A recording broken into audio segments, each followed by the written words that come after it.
Bonjour à tous, c'est Monsieur Vlog et aujourd'hui on se retrouve pour un nouvel épisode d'Urbex. J'ai une petite mine, je suis fatigué, j'ai les yeux tout petits et rouges. C'est parce que j'ai pas beaucoup dormi cette nuit, je suis un peu comme un gamin qu'on emmène à la Disneyland. J'ai l'immense honneur de pouvoir rencontrer Papy Richard et Romy qui sont les deux personnes qu'on a pu apercevoir dans une vidéo de Mamie Twink. Papy Richard qui est le possessionnaire d'un musée extraordinaire qui regroupe un peu l'histoire, toute l'histoire de la guerre. Et qui connaît pas mal de manoirs en Normandie, abandonnés, notamment le manoir où a vécu un ancien mafieux anglais qui était venu s'installer en France. Je suis assez pressé, assez content, mais très fatigué, mais bon, la fatigue va partir assez rapidement en fait.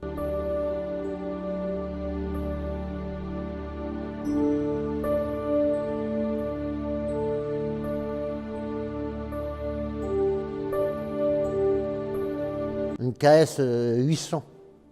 T'es sorti avant? Ah, avant De Gaulle qui s'est sorti. La police française, pendant 40, était équipée de ça. Hein. La roue, il y a un cardan qui passe comme la BM. Il y a un cardan qui traverse et qui tractait. La BM a dû être copiée là-dessus parce que c'est sorti bien avant la BM, tout ça. Mais c'est une moto française.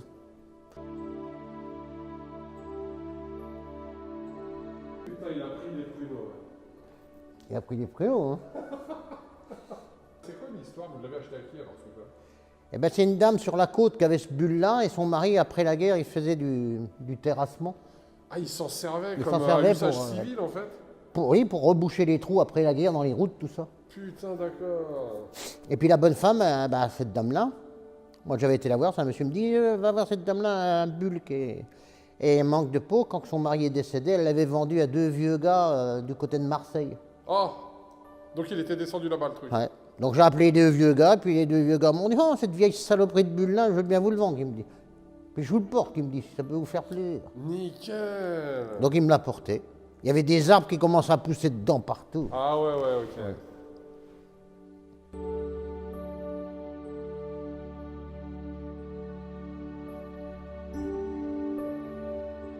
Ça, c'est une voiture russe, mais c'est juste après-guerre, l'Union soviétique. D'accord, le marteau et la faucille dessus. C'est Kaz qui faisait, Kaz qui faisait ça. Au compresseur qui a fait les premières autoroutes. Les routes en France. Ça démarre à l'amadou, avec une cigarette. Hein, on gonfle la bouteille d'air et puis ça démarre. Hein. C'est français, hein. C'est une fabrication française. On arrête le moteur sur le volant fixe. Et là, ici, on met une cigarette.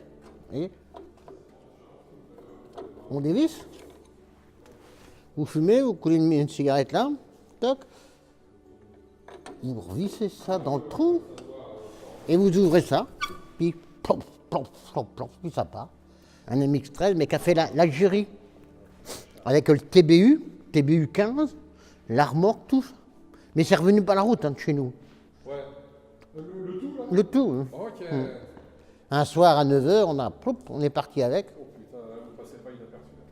Et ces camions-là, c'est français, c'est des TBU. Et ça marche à polycarburant, ça marche à tout. Ça peut marcher à l'eau de Cologne, ça peut marcher à l'huile de colza, ça peut Tout ce marcher. qui est un tant soit peu brûlant, explosant. Ouais.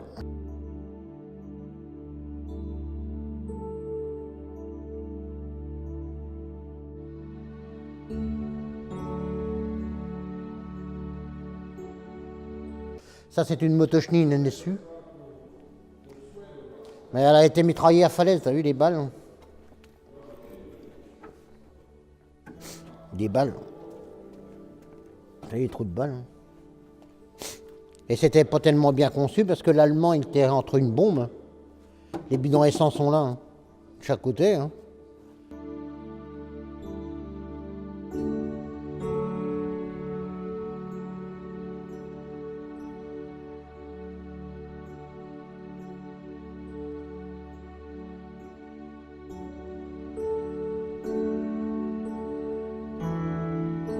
Donc là on est avec Romy dans le château, l'ancien château de Jack Palmer. Et bon, moi je connais pas grand chose à l'histoire, mais Romy va pouvoir un peu nous expliquer ce qui s'est passé ici, l'histoire du château que je vous ai un peu montré en vidéo. Donc est-ce que tu peux nous en dire un petit peu plus? Ouais, donc c'est un château à la base qui appartenait à des banquiers de Paris.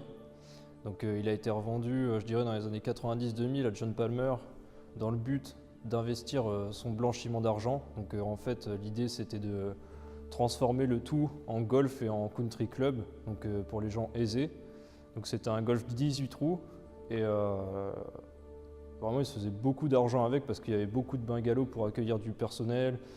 Il y avait un tas de choses et puis on est dans un lieu assez touristique parce que là on est près de la Suisse normande, donc Clécy, Deauville et enfin la Normandie c'est vraiment nourri en histoire.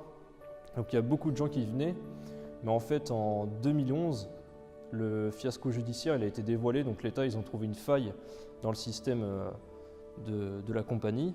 Donc c'était une société qui était considérée comme un golf et à la fermeture l'État a interdit John Palmer et toutes les personnes qui travaillaient au sein du château d'y retourner. Donc le château il est resté comme ça à l'abandon. Donc John Palmer il a fait un procès envers l'État comme quoi le lieu il est resté à l'abandon et que c'était un non-lieu. Donc au final il a gagné. C'est parce que quand on a de l'argent on gagne.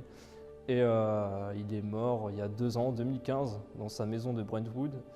Et depuis, il y a une partie des lingots qui avaient été volés en 1983, qui ont été retrouvés dans le fond de son jardin. Donc pour dire qu'il a bien participé au Brinksmat Robbery en 83. Et aujourd'hui, ça appartient en héritage à sa femme, qui est sûrement dans une base de procès par rapport à toute l'histoire Palmer. Donc à mon avis, elle n'a pas le temps de s'occuper du château et à mon avis, elle n'a pas l'envie par rapport à tout ce qui s'est passé pour elle. Donc c'est aussi simple que ça, quoi. Alors, le château en lui-même est magnifique, mais après, le fait, comme on dit, que tous ces lingots d'or ont été retrouvés chez lui, une grosse partie en tout cas, il reste quand même une partie qui est restée introuvée. Et beaucoup de gens viennent ici, et comme on peut le voir partout, je vous ai montré un peu dans la vidéo, il y a des trous de partout. Les gens pensent qu'il y a aussi des lingots d'or cachés ici, et se sont amusés un peu à complètement détruire les lieux, à faire des trous dans les murs, comme on peut voir juste là. À la recherche du moindre lingot d'or en fait. Ce qu'il faut retenir de ce château, c'est que c'est un château qui a fait beaucoup parler par rapport à notre histoire avec Florian. Donc malheureusement, ça a attiré beaucoup de monde ici. Je dirais que c'est pas forcément qu'un mal parce que ça a attiré beaucoup de gens passionnés d'urbex comme nous qui vont voir des lieux uniques en son genre. Mais le problème, c'est qu'il y a aussi beaucoup de gens mal intentionnés, comme ici, qui vont soit chercher les lingots d'or, la fameuse légende de Goldfinger où il sera encore caché des lingots dans sa propriété, ou c'est dans le but de ramasser des morceaux de propriété pour les revendre ensuite à des brocanteurs ou autres dans la région ou plus loin, dans le but de se faire un bénéfice sur un lieu unique. Donc je trouve ça vraiment dommage. Moi, je me présente, je m'appelle Tyson et j'ai une mauvaise nouvelle à vous annoncer. À partir de demain, j'habite là. Je ne suis pas tout seul, je suis accompagné de 2 êtres d'amour, 50 et 40 kilos. Ils s'appellent Mike et Monroe. C'est 2 Rottweilers qui adorent bouffer de la viande fraîche. Et le premier d'entre vous que je vois pénétrer ici, il va se prendre un putain de coup de 12 dans son cul. Parce que ça non plus, je ne vous l'ai pas dit, mais je vais vous annoncer un scoop. J'adore le ball-trap, mais je préfère encore tirer sur de la viande fraîche. Alors le premier d'entre vous, je vois ramener son cul ici, il va se prendre le cul plein de plomb. Est-ce que c'est bien compris dans votre petite caboche de merde? J'en prenne encore un ici et il va voir de quoi je me chauffe. Alors à bientôt les amis, pour ceux qui ont les couilles de venir ici, vous allez voir un petit peu ce qui va vous arriver. Kenavo. Donc voilà, la vidéo est maintenant terminée. Je viens de finir le montage en fait et ça a été un montage assez dur, assez compliqué parce que comme on peut se rendre compte, on ne voit pas vraiment dans la vidéo. J'étais pas stressé mais un peu timide en fait, un peu timide, pas forcément à l'aise avec ma caméra en fait, j'ai pas l'habitude de filmer comme ça, pas l'habitude de faire une vidéo aussi sérieuse, mais ça n'empêche pas que j'ai passé une agréable journée en compagnie de Richard et Romy. Ça reste une très bonne journée qui à mon avis va rester dans ma tête pendant un très long moment. Je remercie encore une fois Romy, Papy Richard de m'avoir accordé une journée entière en fait pour nous faire visiter le manoir plus le musée. C'est quelque chose qui me va droit au cœur bien sûr. Et je vous laisse maintenant avec cette douce petite musique que j'ai trouvée plutôt sympathique. Je vous invite à laisser un pouce bleu, à vous abonner à la chaîne parce que je vais commencer à faire de plus en plus de vidéos à être de plus en plus régulier, partir au moins sur 2 voire 3 vidéos par mois. C'est pas énorme par rapport à d'autres, mais c'est déjà quelque chose pour moi que je trouve convenable. Et pour finir, partagez la vidéo avec ceux qui pourraient l'aimer. Je vous dis à bientôt pour une prochaine vidéo. C'était Monsieur Vlog. Peace.